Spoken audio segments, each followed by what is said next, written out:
Um, Good people, are you ready? You are?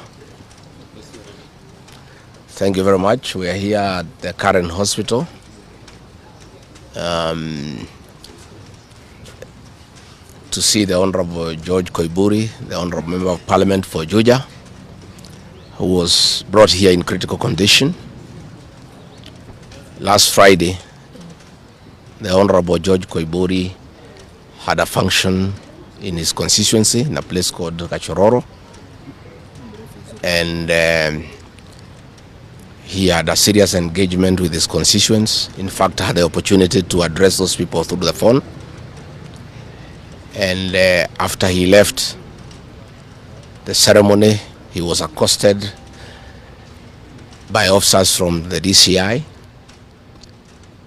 who chased him, and he was able to escape using a motorbike with the help of the local constituents.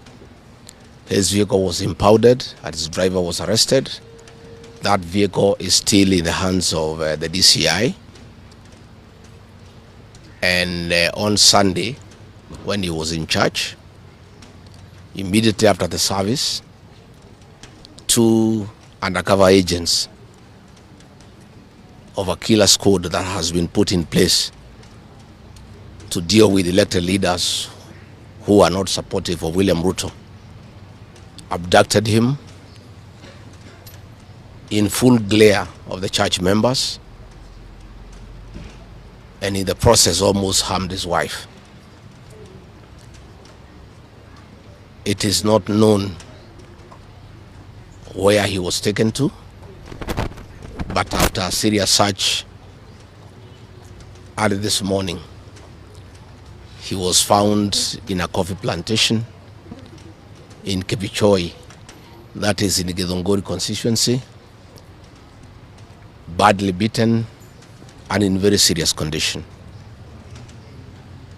He was taken to a hospital for first aid and later brought here where he was admitted. And I've just seen him and I've talked to the doctors, and they have confirmed that the Honorable George Koimburi was tortured by professionals. He has serious soft tissue injuries. This is torture normally done by professionals. He has lost his voice, and the doctors are working round the clock to restore his vocal cords. And the Honorable Koimburi has been able to communicate through writing because he's not able to speak. That some chemical was administered through inhalation, and the doctors have told us that preliminary investigations confirm that that chemical has interfered with his vocal cords. The doctors have assured us they are doing everything within their power to make sure that he's out of danger. They have taken blood and urine samples to private laboratories, different ones, so that they can establish what could have happened in matters poisoning. You remember last weekend I said that a special squad had been set aside, and now we have confirmation that President William Ruto, CS for Interior Kipchumba Murkomen, and the Deputy Inspector General, Mr. Eliud Langat, all from the Kalenjin community, have put up a squad to deal with leaders who are opposed to this regime. The Honorable Kipchumba Murkomen has sent a message to us through common friends that his appointment to the Ministry of Interior is to make sure that William Ruto is re-elected as president and to deal with anybody who can stop that objective. Officers from the National Police Service has confirmed to us that a special squad of 20 police officers from the Nandi sub-ethnic community are the ones behind the abduction of George Koimburi, and they are the ones that were deployed in Kakamega to target the Honorable John Methu and Karungo Athangwa specifically. There were about 300 police officers who were deployed in Kakamega but 20 police officers from the Nandi sub-ethnic community under the direct command of the Deputy Inspector General, Eliud Langat, and reporting to Kipchumba Murkomen and William Ruto, had been assigned to harm the senator for Nyandarua and the senator for Kiambu because of their vocal stand against this regime. Let me say that I want to appeal to the international community to rescue this country. William Ruto has become a very vengeful dictator, and his activities are similar to the one by Dr. Dada and Mobutu Sese Seko. And the level of impunity in this country, if the international community does not come through for the people of Kenya, we are going to have not just killings, but maiming of elected leaders.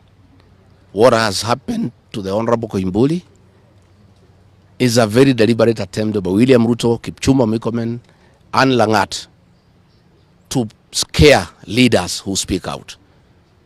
It is meant to scare them.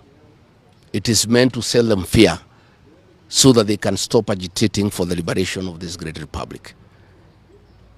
And I want to say that William Ruto must know it is these leaders, it is not these leaders who are against his rule. It is the people of Kenya. These leaders are simply articulating what the people of Kenya are saying. And even if he targets these leaders to kill them, to maim them, he cannot do the same to each and every Kenyan. And I want to tell him to stop spreading the narrative that the rebellion against him is coming from the people of Mount Kenya region. This rebellion is across the country, from Western Kenya, Coast Province, Northeastern, Nyanza, including his native North Rift and South Rift. Members of the Kalenjin community are also up in arms because of the misuse of public resources, mismanagement of the economy, and the fact that there is no work going on in this country. So let me appeal to the international community to take a great interest in what is happening in Kenya. And we have seen what is happening in the neighboring countries, in Tanzania, the suppression of civil society, and all those things are stemming from here in Kenya. William Ruto has become intolerant. He cannot take criticism. And the reality of one term is slowly sinking into him, that has sent him into serious desperation, that he has now formed a killer squad of his sub-ethnic community of the Nandi to deal with leaders. Let me ask the people of Kenya to be calm. I want to ask the supporters of the Honorable Koimburi to stay calm. We'll do everything possible to make sure that we are more careful in the face of the repression that is going on. You are aware that members of parliament opposed to this regime, their bodyguards have been disarmed so that they stop going for meetings and feel vulnerable. But it is very clear why they have been disarmed is to allow members of that gang that has been formed by the president to abduct them and to threaten them. And if anything happens to these members of parliament, to any leader in this country opposed to William Ruto, the president will be held to account. And let me tell William Ruto, people of Kenya cannot elect you by force. They elected you on their own free will. You are a popular leader 3 years ago, and you messed yourself up through bad governance, one-man rule, theft of public resources, wanton corruption, and tribalism. You cannot blame any of us here for the situation you find yourself in. The one-term movement is unstoppable, and there is nothing the president can do.